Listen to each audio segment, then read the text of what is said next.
Muy bien. El concepto que íbamos a estar viendo, que es el concepto que nos brinda eh, la doctora Nancy Bedford, ella establece y dice algo muy particular que podemos brindar como pueblo bautista, como nuestra, vamos a decir, desde nuestra identidad y de nuestra forma de ser iglesia. En el concepto de autonomía de la iglesia, ella dice que lo que nosotros tenemos no es una teocracia, como teníamos en el Antiguo Testamento, es decir, una teocracia en donde Dios gobernaba directamente, era su gobierno sobre el pueblo y sobre los líderes, sino que lo que tenemos hoy y lo que podemos disfrutar hoy es una teolaocracia. Teo es Dios, lao es pueblo y cracia o kratos es el poder de Dios sobre su pueblo. De manera que lo que podemos aportar es que Dios nos dirige como pueblo a cada uno de nosotros y nos lleva justamente como pueblo y como iglesia a poder justamente ejercer esa autonomía. Por eso es muy interesante para tenerlo en cuenta. Muy bien, sigamos.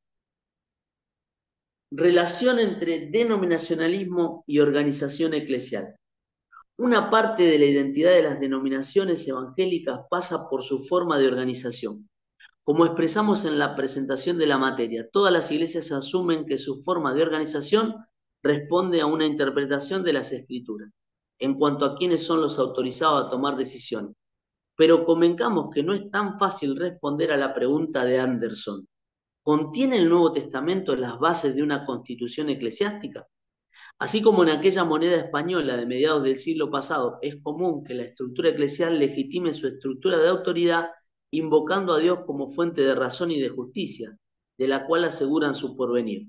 Las sociedades humanas han evolucionado a través de la historia, experimentando un proceso en la organización política.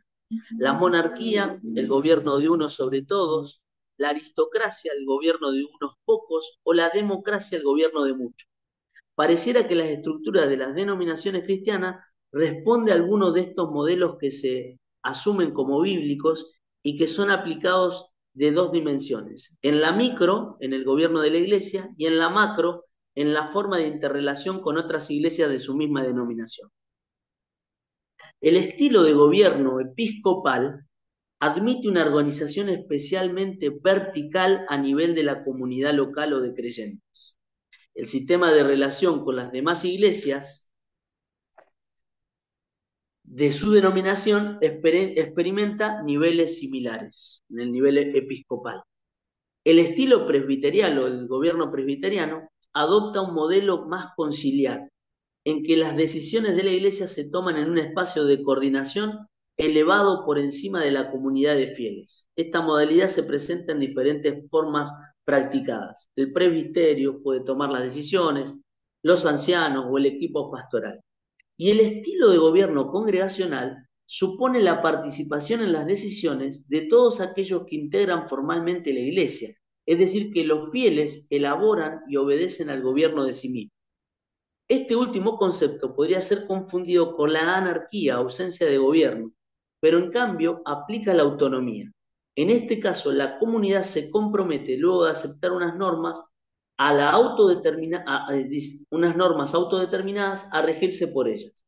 Ahora la pregunta surge, ¿es democrático el gobierno congregacional del Nuevo Testamento?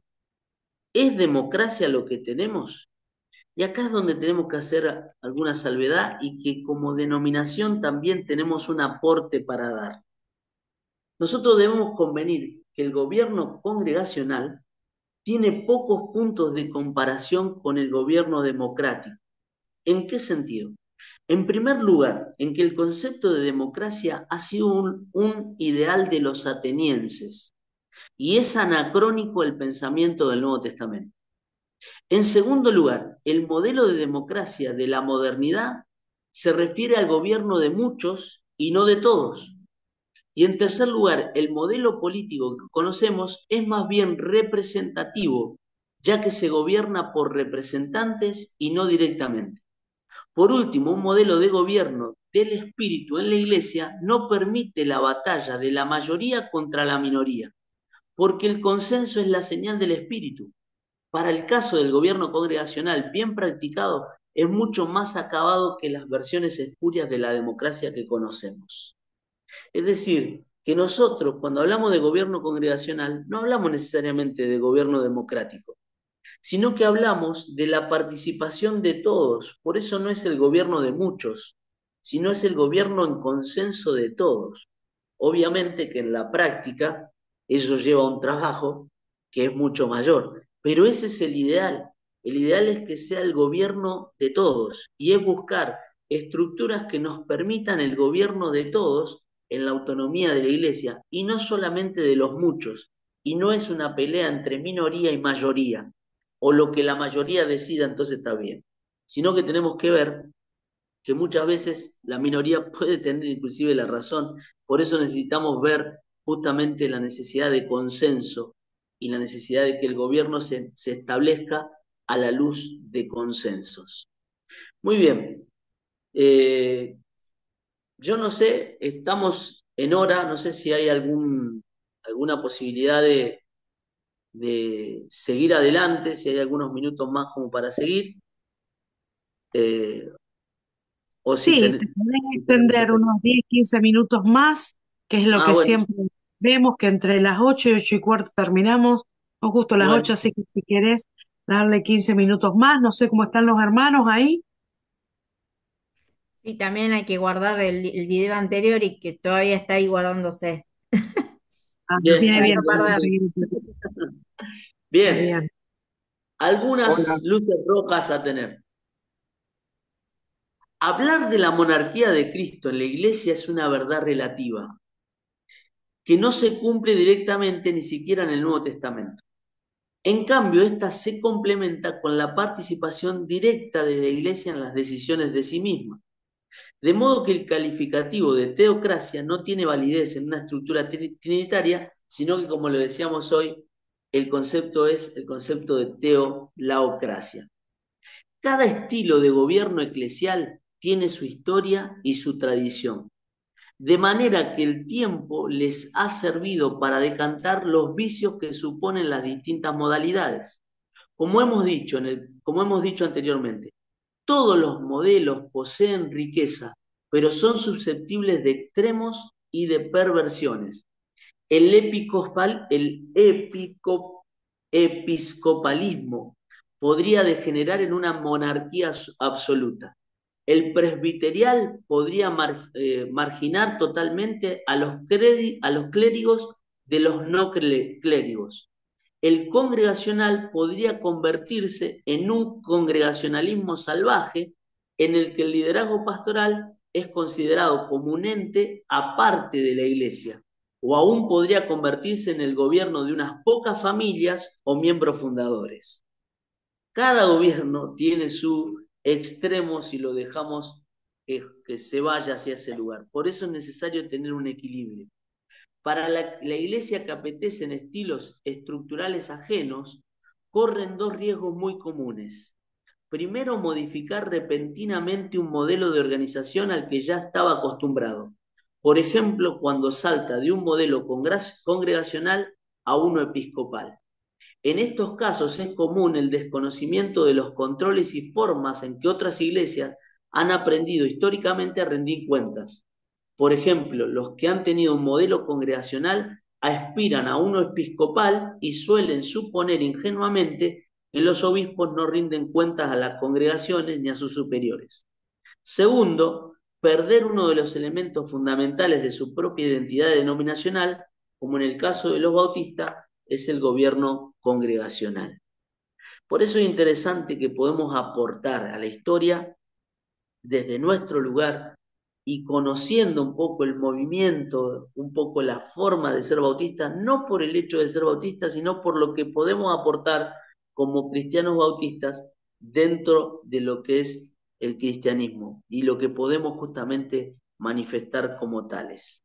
Así que es interesante tenerlo en cuenta en esta era en donde a veces se habla de un postdenominacionalismo, se acabaron las denominaciones, es necesario reconocer que las denominaciones siguen estando, porque los principios se siguen manteniendo y porque se sigue viendo justamente formas que responden a un cierto modelo y a una cierta comprensión de las escrituras.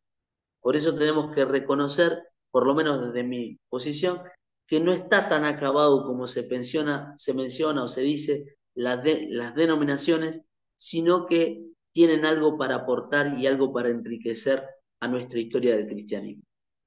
Muy bien, si tenemos algunos minutos más, a mí me gustaría simplemente señalar la perspectiva ecuménica, la perspectiva ecuménica. La unidad en Cristo resulta de la unidad en el Espíritu, porque el Espíritu no solo es persona divina, sino también agente de relación entre el Padre y el Hijo y entre la Trinidad y el ser humano. Finalmente, toda acción del Espíritu afecta a las relaciones interpersonales de la Iglesia. Aunque el ser humano es un ser social, esta maravillosa virtud extrañamente se constituye en su máxima debilidad. El mayor temor humano es el acercamiento al contacto con el otro, el cual suele estar fundado en el prejuicio o en la intolerancia. Aceptar ambas verdades de la necesidad de diálogo y del miedo denominacionalista son condiciones para continuar adelante con el concepto de ecumenismo. El concepto de ecumenismo lo vamos a ver en Norman Goodall, destacado investigador al respecto del movimiento ecuménico, es un concepto distinto de las organizaciones que lo encarnan.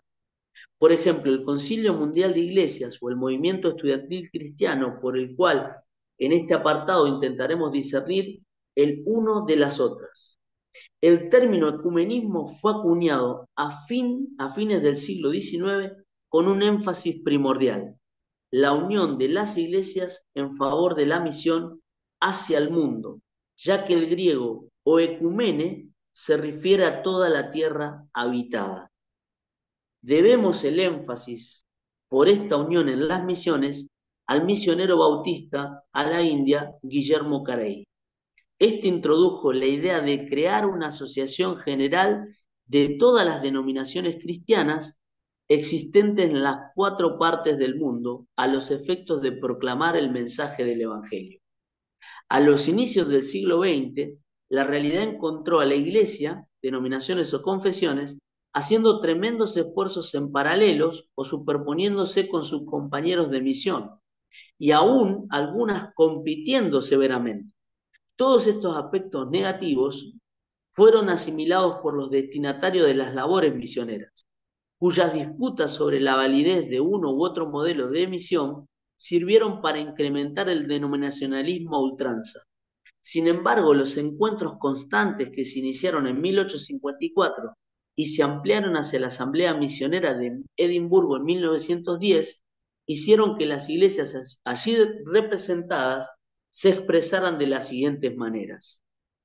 Dicen las iglesias representadas en Edimburgo: vosotros nos habéis enviado a los misioneros que nos han hecho conocer a Jesucristo, y no podemos sino agradecérselo, pero nos habéis traído también vuestras distinciones y vuestras divisiones.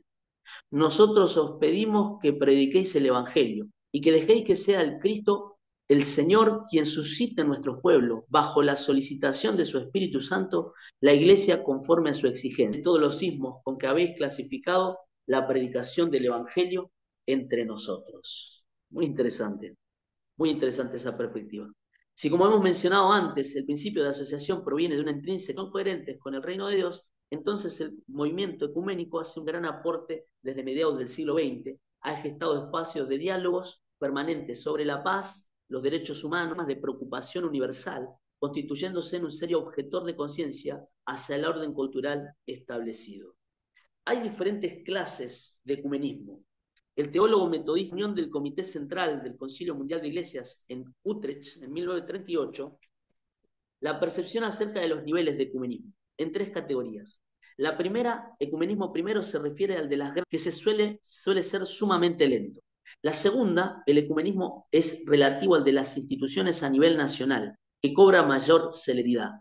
Y el último ecumenismo, el tercero, cuando los creyentes de diferentes congregaciones se unen para servir como cristianos, o cuando un pastor se une a un párroco para trabajar juntos en beneficios del barrio, ¿no? Donde tal vez en los lugares más jerárquicos sea más lento el desarrollo ecuménico, pero en los lugares más bajos se puede desarrollar una relación ecuménica sobre el movimiento ecuménico. Pero me gusta esta idea de que ecumenismo tiene que ver con la casa habitada por todos. Es decir, son los problemas comunes, a trabajar desde diferentes lugares sobre problemas que son comunes, en un estado de diálogo con el otro y no de imposición de mi verdad. Este desafío a veces es un desafío para la propia iglesia. Por ejemplo, no sé si le ha pasado, si lo han visto, si lo han tenido, a veces como iglesia evangélica nosotros no, o sea, queremos estar en el otro estante o en el otro lugar. Y a veces las problemáticas comunes nos llevan a también hacer trabajos en común y nos llevan a tener una manera de pensar o de concebir, pero sí voy a buscar la alternativa para trabajar juntos, sobre todo en donde se ha desarrollado el ecumenismo, que es en la misión que podemos llevar adelante. Por eso es interesante tener tal vez una perspectiva ecuménica para trabajar dentro de la sociedad en donde nos movemos, para ver qué podemos aportar y cómo podemos trabajar empezando tal vez con otros tipos de eclesiología. No sé qué piensan al respecto, no sé qué es lo que consideran con respecto a esto. Me gustaría escucharlos. ¿Qué es lo que piensan con respecto a esto? Hola, ¿qué tal? Buenas tardes, ¿cómo están? ¿Cómo andas? Bien. Bueno, ayer estuvimos en un evento apoyando a algunos pastores en Oliveros, se hizo un evento, una iglesia pentecostal, y había varias iglesias pentecostales de distintas ramas. eh, Había gente del Ejército de Salvación, o sea, varias denominaciones bastante distintas. Gente que había aún trabajado como misioneros en una iglesia anglicana, una cosa medio rara, pero que estaba ahí en este evento tratando de hacer un impacto de Oliver. Así que bueno, Buenísimo. pero todos teníamos a Jesucristo como nuestro Salvador y Claro. Señor, y esa es la piedra, digamos, angular, ¿no? Cristo como Salvador y Señor. Eh, Ahora, la cuestión es cuando estas cosas, trabajar con un católico que no cree en la salvación por gracia. O como pasó en la pandemia, no sé si te acordás que se armó este protocolo, porque no había un Ujú. protocolo de acción sobre la gente terminal que tenía Sí, una idea monoteísta. Entonces se armó un protocolo, aún estaban, bueno, católicos, había musulmanes, todos los que éramos, digamos, monoteístas, tratando de hacer un protocolo de qué pasaba ante claro. Dios Claro, y todo esto. ahí estaríamos Eh, hablando de un macroecumenismo, ¿no? Donde otras religiones, ¿ya? Monoteístas, en este caso musulmanes, Sí, sí, pueden estaban ser judíos, judíos, eh, musulmanes, evangélicos, intervienen católicos, intervienen testigos de Jehová y mormones. claro, intervienen en una Sí. práctica en común. Para algunos esta es una distorsión, para algunos es Particular, una distorsión. particularmente Sin embargo, yo lo veo en ese sí, caso como eh, una cuestión ética o de sugerencia ética, ¿no? Pero creo que tiene poco que ver con la cuestión iglesia, ¿no? Entre, como te decía, hacer algo interdenominacional, sabiendo que Cristo es el Salvador y Señor, y es más, el objetivo de ese sí, encuentro era eso, presentar claro, a Cristo como Salvador y Señor. Con un católico o con un musulmán no tendría sentido, ¿no? claro. Algunos justamente involucran en el ecumenismo a la Iglesia Católica Romana como parte de una expresión del cristianismo, como parte de seguidores de Cristo, aunque ellos van por el lado del sacramento y además ellos mismos se consideran como la única iglesia Sí. verdadera. Entonces, entonces también está toda esa perspectiva. Ahora, a mí es donde más se ha unido todo el tipo de credos. Y yo creo que hay problemáticas en las que podemos abordar y trabajar que no son problemáticas que están siendo difíciles. Pienso en alguna, por ejemplo, que estamos teniendo acá en la ciudad, por ejemplo, acá en Bermúdez. En Bermúdez nosotros participamos del Consejo y también participamos, y estamos tratando de participar, de una mesa de diálogo interreligioso que involucra a varias comunidades cristianas, más que nada, no hay de otras religiones. Ahora, en esa, por ejemplo, cuando hemos trabajado, se tocó uno de los temas, una de las problemáticas, que fue, por ejemplo, el consumo de las drogas, el consumo de las drogas y el trabajo con las drogas. Y yo vista de la humanidad, y Dios en su palabra tiene mucho para decir desde la perspectiva humana y desde la perspectiva de la dignidad humana. Entonces ahí me parece que podemos tener mucho lugar como para dialogar y como para, por ejemplo, en esta problemática, la problemática de consumo, en donde justamente la Iglesia Católica nos comentaba lo que ellos estaban haciendo, nosotros compartíamos lo que nosotros estábamos haciendo y veíamos del Ministerio de Santa Fe cuestiones o recursos que se estaban proveyendo.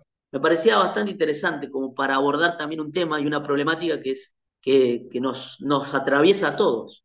Y creo que en el campo de la misión se puede vincular. ¿Alguien más? Sí, yo pienso que con respecto a esto, que no es que sea malo que se junten, digamos, los líderes religiosos de distintas denominaciones, sino que pensemos en que se puede llegar a formar una sola religión, porque nosotros, o sea, por ejemplo, con los musulmanes no compartimos ni siquiera el mismo Dios, o al menos no lo vemos de la misma manera. Claro. Por ejemplo, Es interesante. lo mismo que Sí, si nos sí, es comparamos con interesante lo testigos que de Jehová, decís. con mormones, o no sé, con espiritistas. O sea, no nos podemos poner de acuerdo en muchas Claro. cosas. No es lo mismo Por con la eso Iglesia digo, Católica, que por lo menos compartimos al mismo Dios, y mal que mal, o sea, los que ellos tienen como santos y les rezan o lo que sea, son, en realidad, alguna vez fueron curas, monaguillos o alguna cosa de esa, o estudiantes. Entonces no es que no existieron. Algunos sí, otros no, no sabemos, pero claro. eh, en cierto Lo modo tenemos el mismo interesante Dios, cuando, más claro, allá de pero lo los errores que interesante ellos cuando tengan. hablamos de, claro, pero digo, lo interesante cuando hablamos de ecumenismo, hablamos de diálogo y no hablamos de la necesidad de hacer, por ahí como por ahí se puede plantear, una iglesia, yo no diferentes iglesias, sino que dialogamos desde el lugar que somos, no Claro, cambiamos lo que somos, claro, ponernos sino de que acuerdo, por tenemos un ejemplo, diálogo, en el manejo de la delincuencia, en el manejo de claro, las bueno, drogas. y desde el lugar donde estamos. Es vamos a decir, el lugar. El lugar va desde el lugar del diálogo, no del lugar en donde nos unimos y nos homogenizamos todo y terminamos siendo una mezcla de todo. No, no, no, sino que con lo que nosotros somos y creemos, desde ese lugar dialogamos y aportamos lo que creemos que puede ser algo común al bien común o a la necesidad común que está teniendo las personas. Me parece que hay problemas que nos están atravesando que no los podemos abordar solos, ni los podemos resolver solos y que tenemos que ver la posibilidad de resolverlo juntos. Por supuesto, viendo con quiénes también, ¿no? Como vos decís. Pero me parece que tener una actitud de apertura y de diálogo puede ser saludable para el campo de la misión, para el campo misionero sobre todo. Muy bien, ¿alguien más que tenga algo para aportar o para decir? Bueno, muy interesante la clase. La verdad que me gustó mucho todo esto que hablamos. Me gusta mucho cuando podemos dar opiniones, pero qué interesante esto de Dios, pero las formas de hacer iglesia, la denominación, a qué ideas responde. La verdad tuvimos un resumen excelente, excelente y que nos hace entender también por qué decimos por qué somos bautistas, solamente por tradición porque estamos cómodos, por los ideales, ¿por qué? Y a veces es bueno, hay gente que no tiene idea por qué está donde está, es a todos los significados, ¿no? El origen de estas denominaciones. Y bueno, me quedo con esto que vos habías mencionado de este concepto, que lo escribí, el Teolau Cracia, que es ese gobierno que Dios en su infinita bondad nos invita a muy lindo, muy interesante, muy interesante. Gracias, David. Buenísimo. No sé si Yo estoy de tienen acuerdo, algo más. no sé Ay, si sale, sí. Yo estoy de acuerdo con todo. Lo último no pude ver, no pude escuchar nada, no leo los labios, puse, porque se me cortó el Bien, micrófono y no percibí. La última Claro, partecita por eso no te pude escuchar decía, te nada de había dicho nada. de que pudieras reingresar. Claro. bueno, Pero buenísimo. igualmente ingreso y es como que tengo inconveniente para escuchar y para puede poder ser el hablar. viento, ¿eh? Así que, pero bueno, cuando está el... Puede ser el viento que está dando vuelta y que hace que las señales no estén buenas. Pero bueno, esto es bueno de tenerlo grabado. Acuérdense de mirar las grabaciones, de repasar. Y bueno, viene Sí, un uno más. trabajo Vamos a práctico tener más, un, ¿no, un trabajo profe? más. Van a ser en total 3 trabajos y con eso vamos a estar cerrando la nota. Así que los que no tienen algún trabajo para dudar, se pueden poner al día abajo. La idea es que puedan entregar todo, así que no, acá la idea un poco es esa. Así que vamos a tener un último trabajo, un tercer trabajo como para estar Bueno. entregándolo pronto. Bueno, nos despedimos entonces. Bien, muy Gracias, bien, profesor, gracias, bien. pastor, por este tiempo bueno que estamos disfrutando. Y gracias a cada uno de ustedes, los parte de la grabación, y gracias a todos los que están asistiendo. Pablo, que anda por ahí también, Sí, aunque no aparecen los participantes, está ahí bien. asomate un poco más. Así que buenísimo, buenísimo. ¿Qué tal, Pablo? ¿Cómo andás? Bueno, Gracias, Agustín, no, Héctor, pues, Marcelo. Bueno, hoy solo faltó Lore, pero bueno, ya va a tener las clases para bueno, poder Bueno, buenísimo. bendiciones verla. para todos. Bueno, Nos vemos chicos, la semana que viene. Amén. Un muchas abrazo. bendiciones. Chau, chau. Un abrazo. Bendiciones. Vamos a hacer. Chao, hasta luego. Buena semana.